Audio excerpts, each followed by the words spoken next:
সুন্দর প্রাকৃতিক সৌন্দর্য হবে তা আমরা বুঝতেই পারিনি যে এত সুন্দর হবে। Hello guys, my first blog. যদি তোমাদের কাছে ভালো লাগে অবশ্যই লাইক কমেন্ট করবে, আর যদি ভালো লাগে অবশ্যই আমার সাপোর্ট করবেন। এখানে বিশাল বড় বড় অনেকগুলো ভেরি আছে, ঠিক আছে। এখানে বিশাল বড় বড় মাছ চাষ হয়। তো এখানে যখন বন্যা হয় চারিদিক দিয়ে এখানে পুকুরগুলো ভেসে যায়। পুকুরগুলো ভেসে যাওয়ার কারণে এখানে যে মাছগুলো থাকে সেই মাছগুলো সারা মাঠ ছড়িয়ে যায়।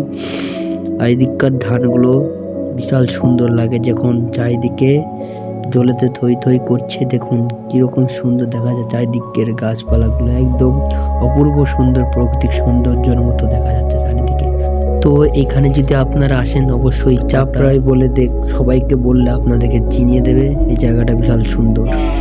4টে বাজে আমরা দুই বন্ধু মিলে এখানে ঘুরতে এসেছিলাম। ঘুরতে এসে এক এক সময় আছে এখানকার পুকুরের যখন জল কমে যায় তখন মাছগুলো মরে যায়। মরে যাওয়ার কারণে এখানকার পুকুরগুলোকে সবসময় ওষুধ দিতে হয়। ওষুধ দিলে মাছগুলো ভালো থাকে। এই গাছটার পাশ থেকে সূর্যি মামা উঁকি মারছে, দেখে বেশ সুন্দর লাগছে, খুব সুন্দর লাগছে। পুকুরের পাশ থেকে এই ঘাসগুলো দেখে বিশাল সুন্দর লাগছে। মনে হচ্ছে এই ঘাসগুলো গরমে শুয়ে থাকে।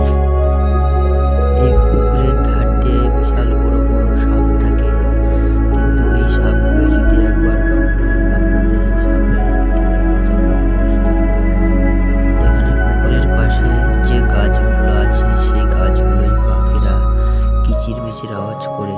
আওয়াজের কারণে বিশাল সুন্দর লাগে, মনে হয় যেন এক অন্যরকম দৃশ্য, প্রাকৃতিক সৌন্দর্যের মতো পাখিগুলো বিশাল সুন্দর আওয়াজ করে। এই চাপড়ায় ভেরির পাশে বিশাল সুন্দর ফুল কেটেছে। এখানে আপনারা আসলে ছবি তুলতেও পারেন। বিশাল সুন্দর ফুল গাছগুলো, বেশ ভালো লাগে দেখতে ফুল গাছগুলোকে।